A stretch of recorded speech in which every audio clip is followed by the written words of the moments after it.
High সবাইকে and welcome back to our new mini blog. কেমন আছো তোমরা সকলে? আশা করছি সকলেই খুব ভালো আছো, আমিও খুব ভালো আছি।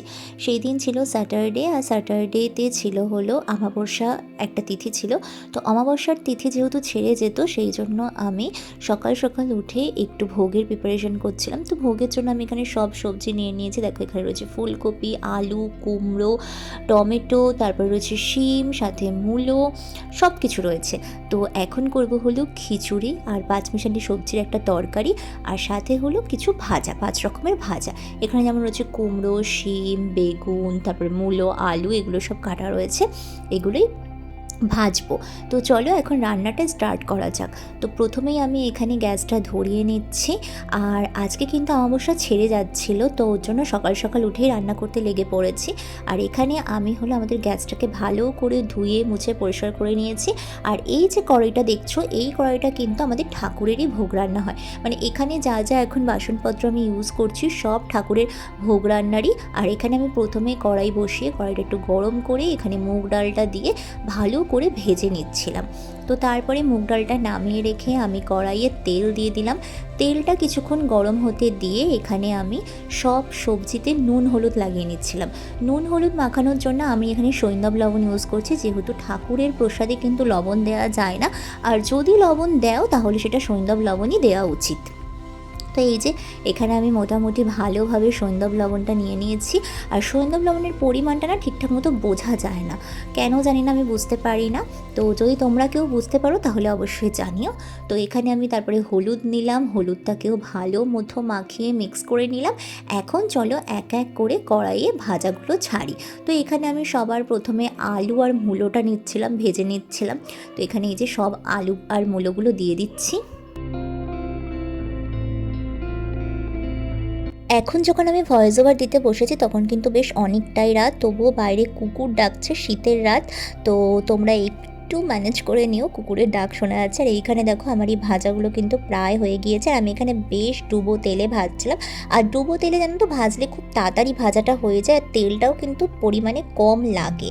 মানে বেগুন ভাজা দেখবা অল্প অল্প তেল দিয়ে ভাজলে কিন্তু বেগুন সেই তেলটা টেনে নেয়, কিন্তু অনেকটা পরিমাণে তেলের মধ্যে যদি বেগুনি বা বেগুন যেগুলো ভাজা হয় সেগুলো কিন্তু খুব একটা তেল টেনে নেয় না। তো এই যে তারপর আমি এখানে বেগুনগুলোও ভেজে নিয়েছিলাম, তারপর একে একে আমি কুমড়ো সব কিছু ভেজে নিয়েছিলাম। আর এইখানে এখন আমি ফুলকপিটা ভাজতে দিয়েছি। এই ফুলকপি আর বাদবাকি যেগুলো আছে সেগুলো আমি সব খিচুড়ির জন্য ভাজছি। এই যে মোটামুটি এখানে আমার সব ভাজাভুজি কমপ্লিট হয়ে গিয়েছে। আর এইবারে আমি এবার এখানে বসাবো হলো আমাদের আজকে চচ্চড়িটা। চচ্চড়ি যেটা করব সেটা আমি ভেবেছিলাম একটু পালং শাকের তরকারি করব, কিন্তু পালং শাকটা আজকে আর পাইনি। সেই জন্য আমি এখানে ওই পাঁচমিশালি যা যা সবজি ছিল সেই সব সবজি দিয়েই চচ্চড়িটা রাঁধছিলাম। আর এইখানে এই যে চচ্চড়ি হচ্ছে, আর এই পাশে আমার খিচুড়িও বসিয়ে দিয়েছি। খিচুড়িও এখন ফুটে উঠলেই মোটামুটি হয়ে যাবে। তারপরেই আমি ঠাকুরকে ভোগ লাগিয়ে দেবো। তো ঠাকুরকে ভোগ লাগানোর আর কোনো ভিডিও আমি করিনি, তারপরে আমি একটু ব্যস্ত হয়ে পড়েছিলাম। তারপরে সোজা আবার বিকেলবেলা একটু বেরিয়েছিলাম, তাই ভাবলাম তোমাদের জন্য ছোট্ট করে একটু ভিডিও করে নিই। তো বিকেলবেলা এখন যাচ্ছি হলো প্রথমে একটু চা খাবো। শীতের বিকেলে একটু চা না খেলে হয় না। তো প্রচণ্ড পরিমাণে ঠান্ডা ছিল, ঠান্ডা মানে ভীষণ ঠান্ডা ছিল সেই দিন। তো এখানে এই যে চা নিয়ে নিয়েছি, একদম গরম গরম চা। আর এখানে চা বিস্কুট দিয়ে খাচ্ছি। বিস্কুট আমি খুব একটা পছন্দ করি না, তারপরেও মাঝে মাঝে একটু জোরজারি করে খেতে হয়। তো এখানে চাটা কিন্তু বেশ ভালো বানায়, আর ঠান্ডার মধ্যে গরম গরম চা বা কফি খেতে কিন্তু দারুণ সুন্দর লাগে। তারপরেই ভাবলাম যেহেতু অমাবস্যা কেটে গেছে সেহেতু বাইরে একটু খাওয়া দাওয়া করা যাক, ডিনারটা বাইরে থেকেই সারা যাক। সেই জন্য আমরা চলে গিয়েছিলাম হলো অনির্বাণস বিরিয়ানিতে। অনির্বাণস বিরিয়ানিটা তো তোমরা আগে সকলেই জানো যে এটা আগে টিবাপি বিরিয়ানি ছিল, তারপরে তাদের পারিবারিক কিছু সমস্যার জন্য এটা এখন অনির্বাণদা চালায় বলে এটা অনির্বাণদারই নামে এই বিরিয়ানিটা। তো বিরিয়ানিটা সত্যি খুব ভালো ছিল, ভীষণ ফ্লেভারফুল ছিল, জুসি ছিল। সব মিলিয়ে আমাদের কাছে তো বিরিয়ানিটা বেশ ভালো লেগেছে। আমরা একটা স্পেশাল চিকেন বিরিয়ানি আর সাথে চিকেন চাপ নিয়েছিলাম, ভীষণ ভালো লেগেছে। তো এই ছিল আমার শনিবারে সারা দিনের একটা ফুল ব্লগ। আশা করছি তোমাদের ভালো লাগবে। ভিডিওটা ভালো লাগলে প্লিজ একটা লাইক করে দিও, আর আমার চ্যানেলটাকে অবশ্যই করে সাবস্ক্রাইব করো। দেখা হবে পরের কোনো ভিডিওতে।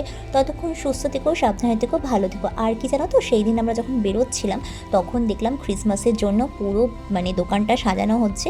তো এই জিনিসটা দেখে ভীষণ ভালো লাগলো। আর যেহেতু ক্রিসমাস আমার কাছেও বেশ একটা প্রিয় উৎসব, তো চলো তোমাদের সাথে ক্রিসমাসের ব্লগ নিয়েও দেখা হবে। টাটা।